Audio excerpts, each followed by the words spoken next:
Experience relativity. Experience relativity. Experience relativity.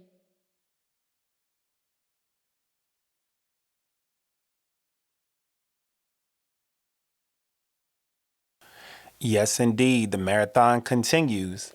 I don't think there was a more appropriate way to begin this episode than with the Nipsey Hussle quote. Welcome to another episode of Experience Relativity, and thank you for exploring the space between us. I am one day from Rome, 2 days from running my first marathon. I am happy. I'm excited. I'm certain that I'm going to finish.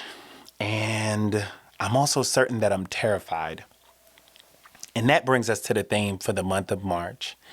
Get Wilder. Agreeing to run a marathon is probably one of the wildest things I have ever done in my life. And if you know me, you know that's pretty wild. So the theme for this month, Get Wilder, Wilder being an acronym, it stands for what I learned doing endurance running. And that's what I need you to get from this month. We're going to break down our explanation of getting wilder from two slants, the indifferent and the enthusiast. The indifferent is self-explanatory. Running's a thing, and I don't really care. And the enthusiast is about it. They about that run. One of the things we got to accept, though, is that the race is on regardless. You're born. And from the moment that you are born, you are either running towards the finish line or the finish line is tracking your behind down. And until those two cross paths, it's you versus you. That's it. You don't have to worry about anything else. It's you versus you until you and the finish line meet. Now, the title of today's episode is PR. Now, for the common human being, the first thing that may pop into your head is public relations. That ain't it. That's not what we're talking about today. And if you are a runner and you ventured to guess that PR stood for personal record, I'm going to go ahead and give you a big, you're wrong. PR stands for patience and rhythm. And those are two of the 5 phases of pacing yourself for a marathon. There is patience, rhythm, focus, grind, and going all out. That's where we draw today's episode title from. So if you've been keeping up, and you should have, I know you have, you'll know what time it is. Story time. So my story today is near and dear to my heart. Rhythm runs in my family. And like most things that run in the family, sometimes it skips someone. And let me tell you, it skipped me. At least for a portion of my life. And my cousin Nadia. But that's a story for another time. Yeah, as a kid, dancing was huge in my family. Every single family event usually got to a point of there being music that was on, and periodically, a personal pop-up here, personal pop-up there, and before you know it, everybody's dancing. And I thought this was just a natural thing for my family, so I decided to join in. Yeah. And I was introduced to a term in my marathon training that I realized is what happened then. I had my first attempt in learning, aka fail. I started dancing and everybody in the family was just looking at me like, what are you doing? Like, what? I don't understand what is happening in front of me. So yeah, I had my first attempt in learning, and it didn't go well. It's interesting because still to this day, I have anxiety around doing the electric slide, a dance that is 100% scripted. There's a step-by-step guide to do it. And because back then I just could not catch the rhythm of the electric slide, that I still to this day at 41 years old will not engage in the electric slide. I immediately leave the dance floor when the electric slide comes on. So I sat it out. I sat it out for a while, and in comes the PNPR. Patience. I had to give myself grace. I had to understand that I wasn't where I wanted to be, and it was going to take some time. But I didn't completely quit dancing. I just quit dancing in front of people. So I spent a lot of time by myself, dancing and trying to figure it out, sort of figuring out my own groove or my own rhythm. I gave myself enough patience that I got to one of our annual events, Thanksgiving. Thanksgiving at my family's house consisted of everyone coming together, usually at one of my aunt's house, uncle's house, something like that. We would all eat. The family would sit around and talk. Mainly the sisters would get together. They set up a camera, have a recorder. May God help anyone if those tapes ever get out, because they may include the period of time in which I tried to dance. But we got to the point where the entire family sitting around and music came on. We're watching music videos and all this stuff. And we were actually in the basement of my uncle's house in Northern Virginia. It was great. Loved going there until the music started playing. But everybody got up. Everybody was dancing. Everybody was doing their thing. And then we got to a little two-step situation. I figured this was basic enough for me to have my second attempt in learning. There's no acronym for that. So I hopped up while everyone else was dancing. I hopped up and I figured, you know what? If I can't do anything, I could hit a two-step. So it started with a little, sort of like leg kicking motion on this two-step kind of beat. And then next thing I know, I needed to keep my balance. So I needed to keep my balance on a two-step, if that lets you know how enthusiastically I was two-stepping. So I needed to keep my balance, have my arms up at first. And then next thing I know, this arm goes out. And as I'm two-stepping, this arm starts swinging. So I'm doing this kicking thing with my legs, and I'm doing this swinging thing with my hand, and I got my other arm up because I'm jamming. And next thing I know, my mom sees me. And my mom was so impressed because despite whatever I was doing it on beat. And she could not be more impressed with something I had done to that point. And I'm talking about, I think I was 13 years old at this time or something like this. And she realized, she was like, oh my God, my baby has rhythm. So my cousin, Kia, I'll name you. My cousin was just totally amused at this dance that I was doing. And she said it looked like I was driving a car. So once I found my rhythm, I started driving a car. And I've been driving a car ever since. So now let's get into slant one. And we are going to start with the indifference, because that's the place where I started. I was not necessarily an enthusiast of running. Now, if we really break down the indifferent and break down running to, I guess, the most basic form, if you had nothing except what you were born with, running is the fastest way to get somewhere. 99% of live births on the planet are blessed to develop the ability to run. Now, 8% of the world's population engages in running at some level.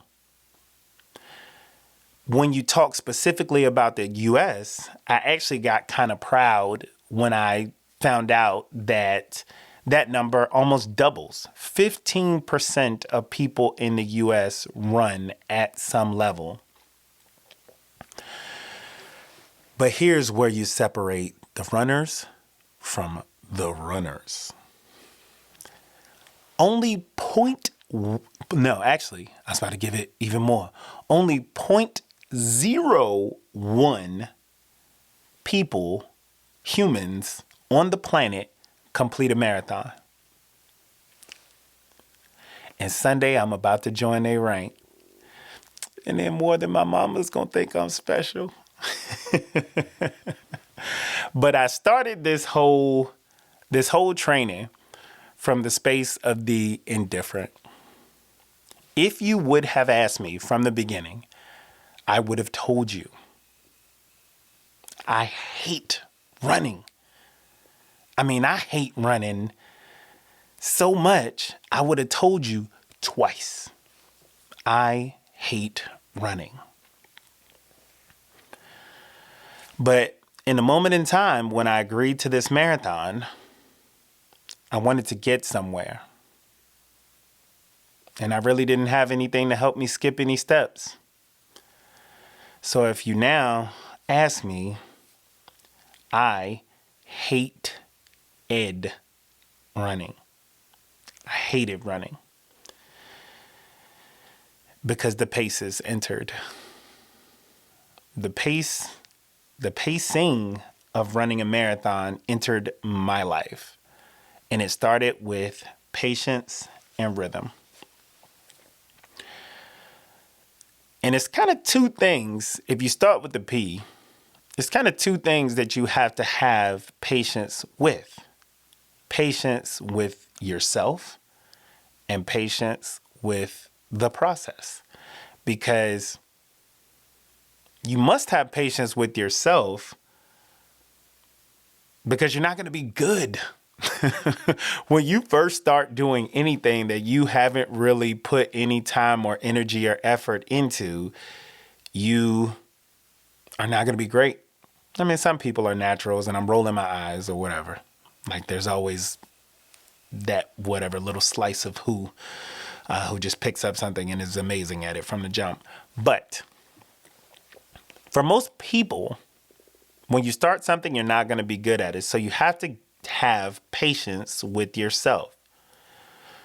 And I define patience simply as giving time. Giving time. You have to have patience with the process too, because the process itself takes time also. You're just not going to jump out there and be Usain Bolt. It's not going to happen. You can try. And if you haven't done any work in the past, you're going to find out real quick how much more you can come to hate running. But either way, as you're having patience with yourself and having patience with the process, which are the prerequisites, don't have so much patience that you do nothing. If you do anything, just do it. I think I'm borrowing that from somewhere, but I can't remember. In whatever way, shape, or form you can, do it. So if you gotta walk, walking is just a bit of pace, a measure of flight away from running. Funny side note. The difference between walking and running is flight. Flight as in both feet are off the ground at the same time. So once you progress to running, you are in fact flying. You are momentarily flying, because the difference between running, walking, and other various forms of moving or whatever is that you take flight when you run. I would be quoting someone also when I said, you are what you repeatedly do. And that's how we transition to rhythm. Because everyone has a rhythm. Even if you think back to young me at family events, dancing around and not necessarily doing it in any type of order in time, everybody has a rhythm. And your rhythm is what you repeatedly do over time.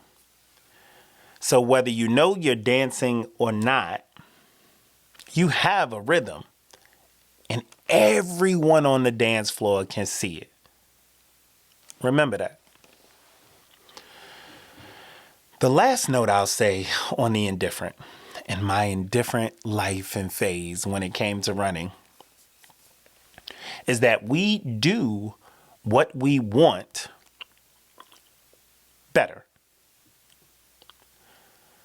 We do what we want better.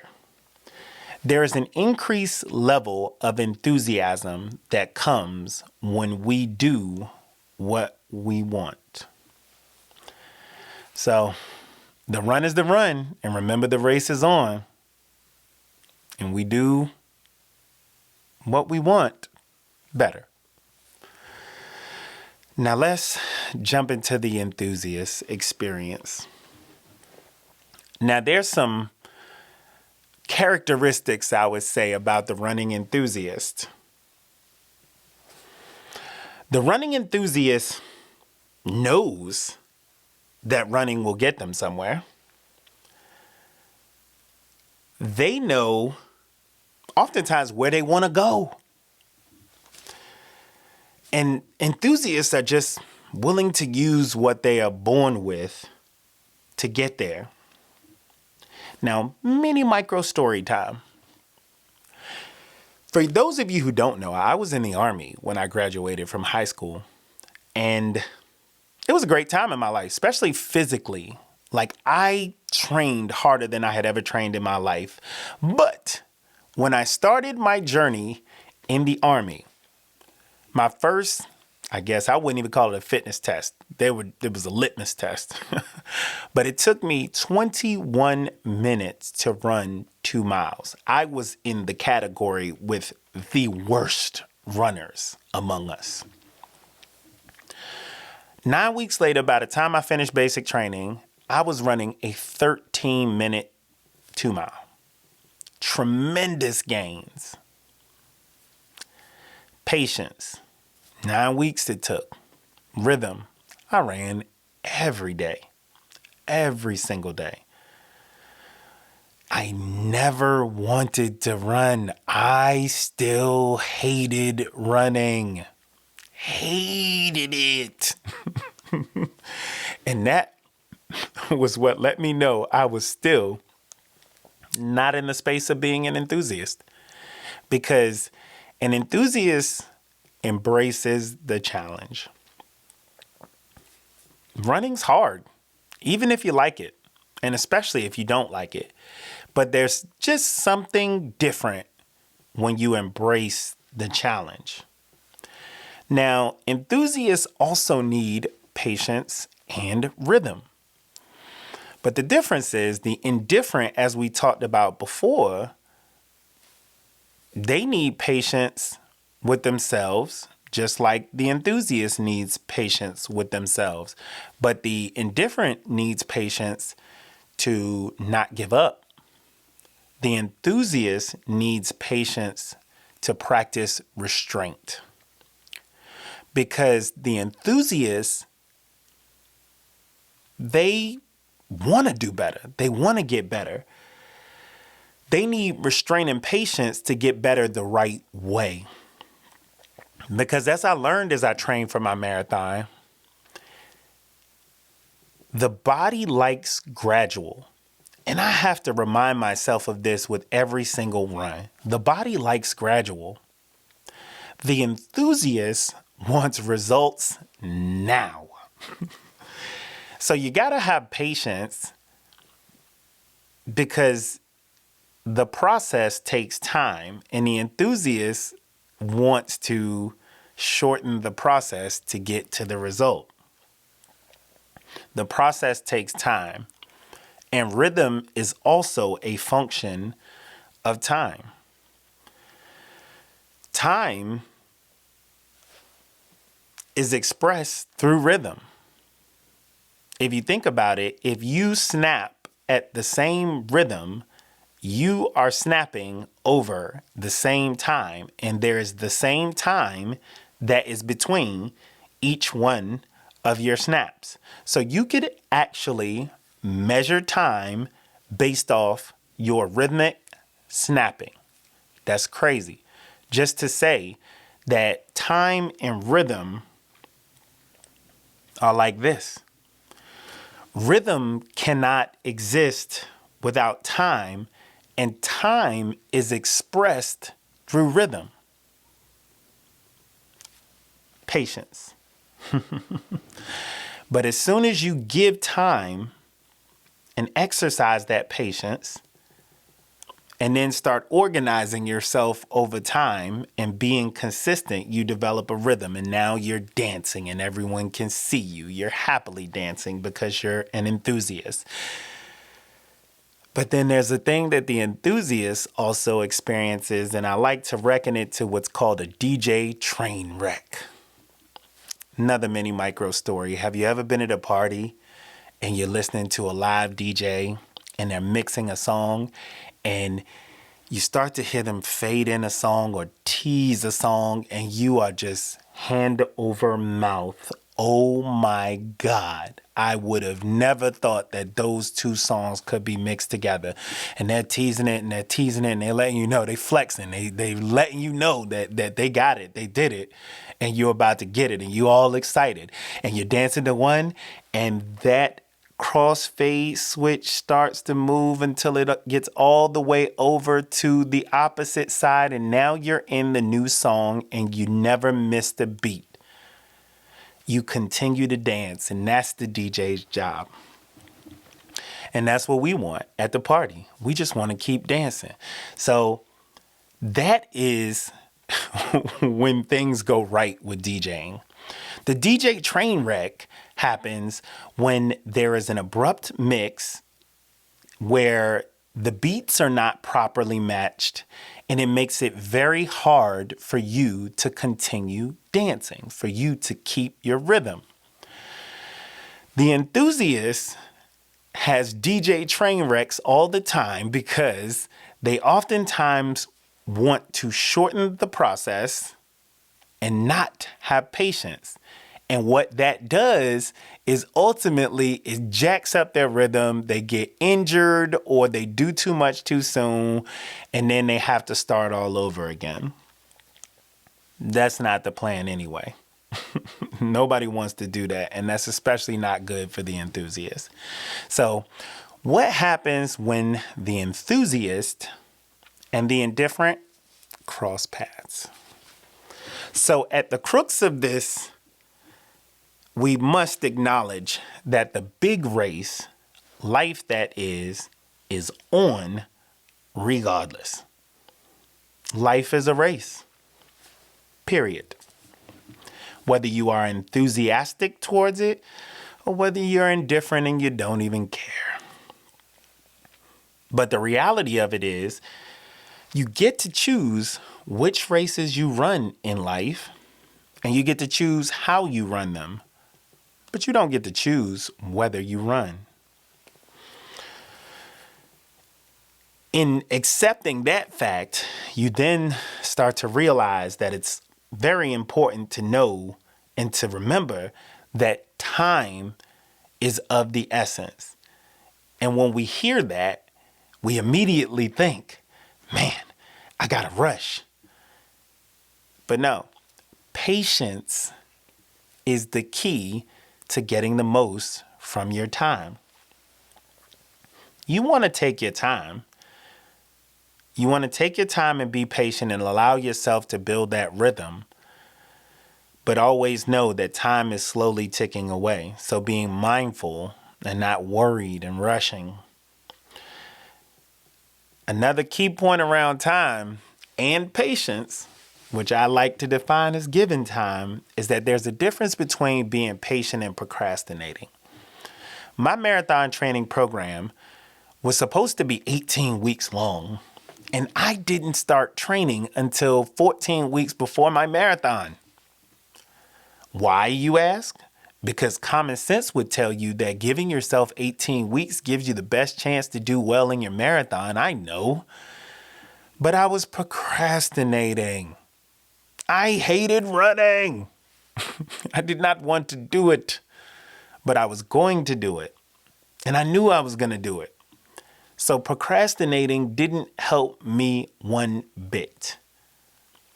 So that's why I thought it was important enough to call out the difference between patience and procrastinating. Patience is giving yourself time with intention of doing something.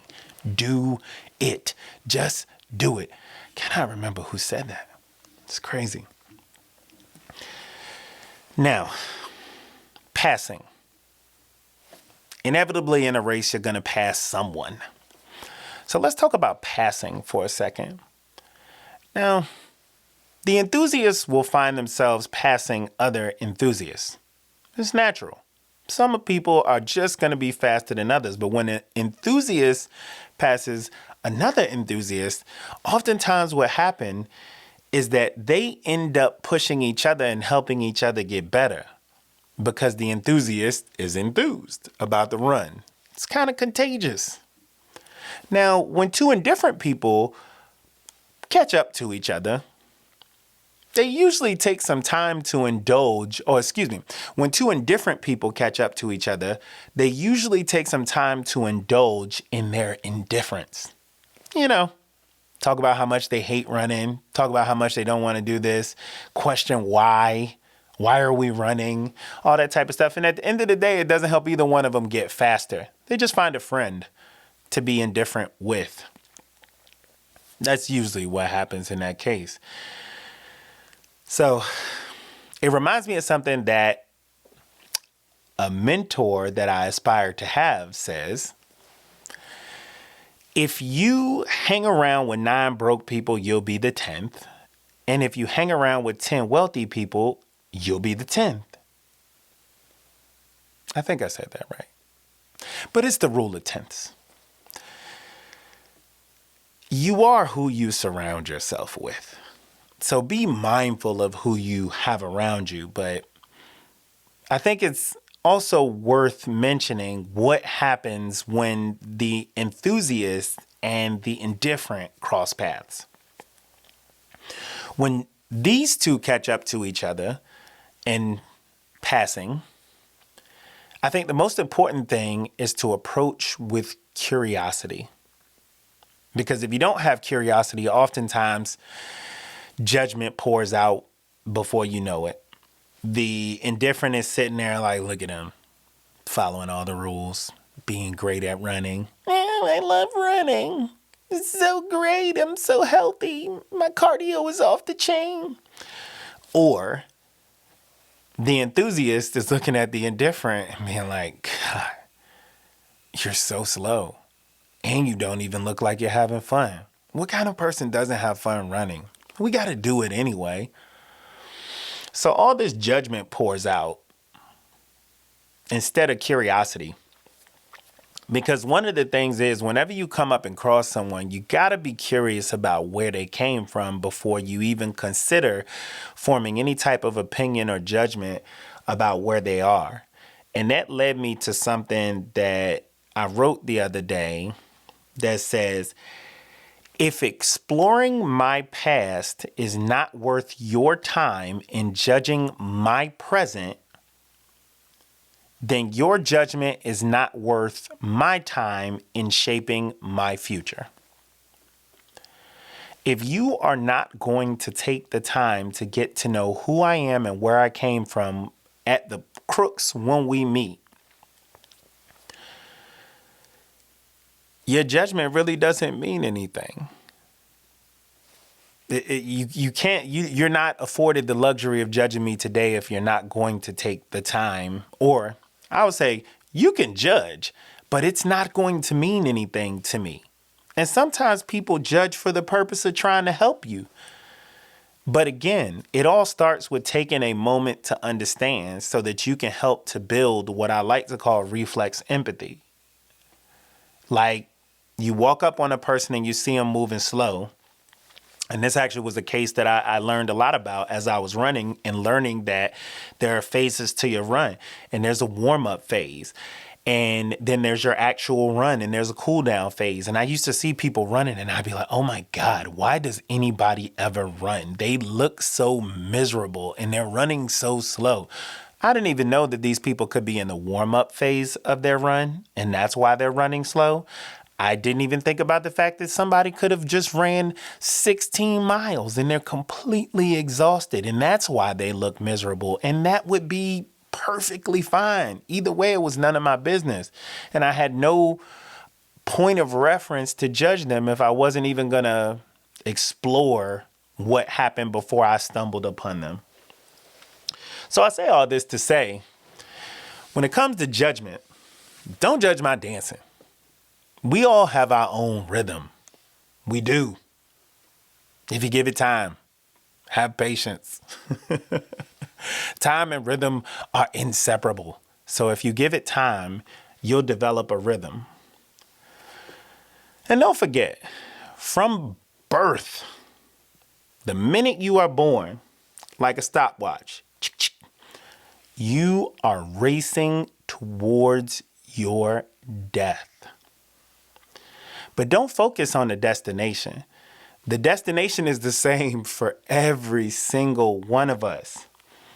But it's how you run your race that makes your life unique, and how I run my race that makes my life unique. Don't forget that. Because we do. I forget it sometimes. And lots of people forget it sometimes. It ain't about the destination. It's about the journey. It's about your race. And you have total control over which races you run and how you race them. Thank you. I'll finish with that. Thank you.